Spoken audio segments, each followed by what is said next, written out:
Welcome to Gospel Tangents. I'm your host, Rick Bennett. Please consider donating or purchasing a transcript by going to our website, gospeltangents.com/shop. You'll help support other documentaries and podcasts such as this. We're here to talk about Joseph's first plural wife. Her first name was Fanny. Her last name was spelled Alger. The first question we're going to tackle is, how do you say her last name? All right, well, let's move on to his first polygamous wife. Now, you said Fanny Alger. I've heard lots of people say Fanny Alger. Is there a correct way to say that? A family member said it was Alger. Alger. And I never know how it's going to come out of my mouth. I mean, just because they say it Alger now doesn't mean they said it Alger back then. It's spelled so it could be pronounced any number of ways. And I try to remember to say Alger, but who knows how they said it. So. All right, well, why don't you kind of give us a brief overview for those people who may not be familiar with the story of Fanny. You know, how did she know Joseph, and how did they get acquainted, and that sort of thing.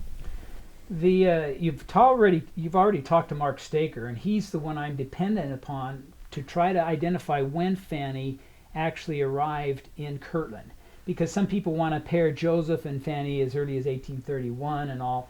Mark told me that he thinks it couldn't have been that Fanny did not join the Smith family as a domestic in their household until at the earliest, late 1833, and probably it was 1834. We have one witness, one testimonial, only one, so take it or do with it as you please, that remembers Joseph saying the angel came in July of 1834. This is Mary Elizabeth Rawlins, many years later, remembering this. But for me, I believe that Joseph would not have entered into plural marriage prior to that time. So I place the Fanny Alger Joseph Smith union, and I believe it was a plural marriage for a couple of reasons I'll explain, in 1835, probably late 1835, maybe early 1836. I don't think they would have been able to keep it secret from Emma for very long. To me, it's implausible that they could have been married and actually having relations, which may have occurred. There's some evidence supporting that. We just don't know. But they could have done this for very long without Emma figuring it out. She's a smart lady. So I put the marriage late 1835, early 1836, discovered a few weeks or months later. But that timeline is completely controversial. People are willing to pick days earlier, weeks, months earlier than that timeline. But I don't think that it actually would have been much earlier than that. Okay.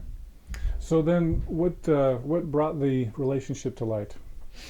Well, and I meant to say there's a couple of reasons I think it was a marriage rather than just an adulterous relationship.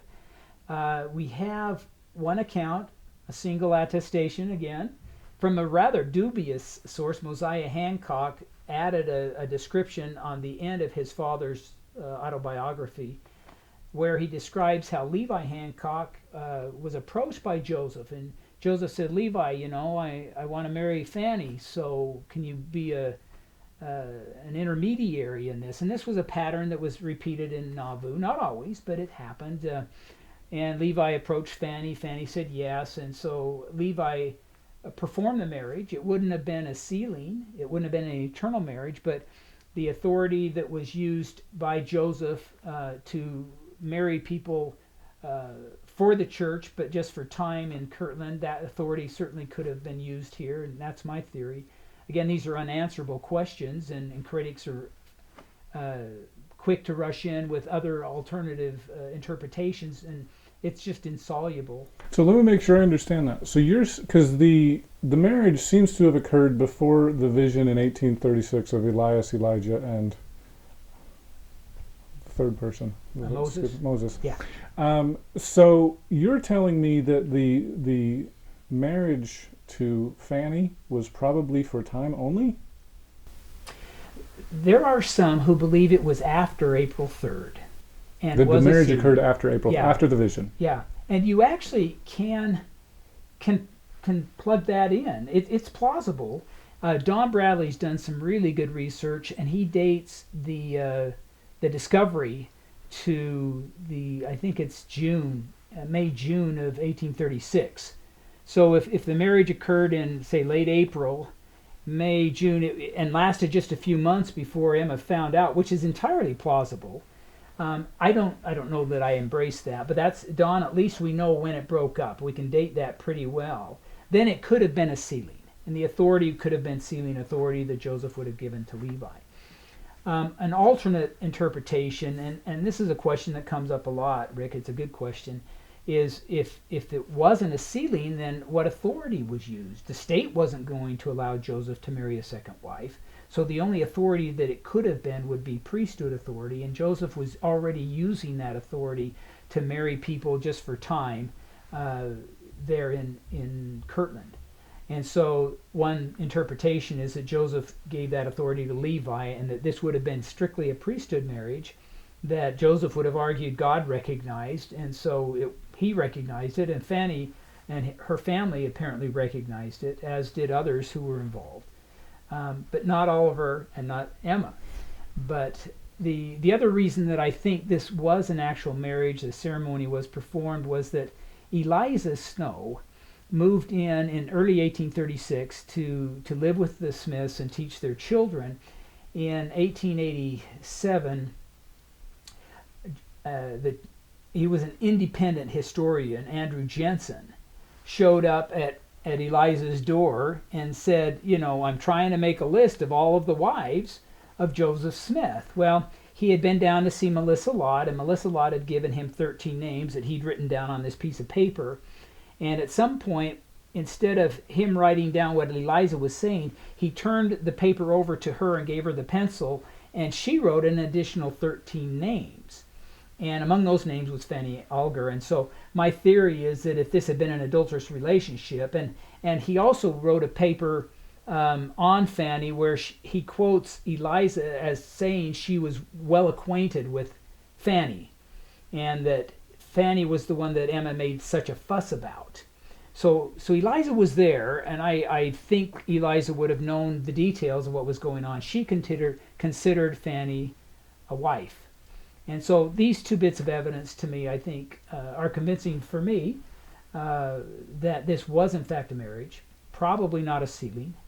And again, I place it to late 35, early 36, but no way to date it. Yeah, that's interesting. Now, I'm going to reference Dr. Staker again one more time. One of the things Dr. Staker said, which was surprising to me, and I wanted to get your opinion on, was he said that he thought that when Peter, James, and John came in, was that 1829, 1830, and restored the Melchizedek priesthood to Joseph and Oliver, that they gave the sealing power to Joseph then.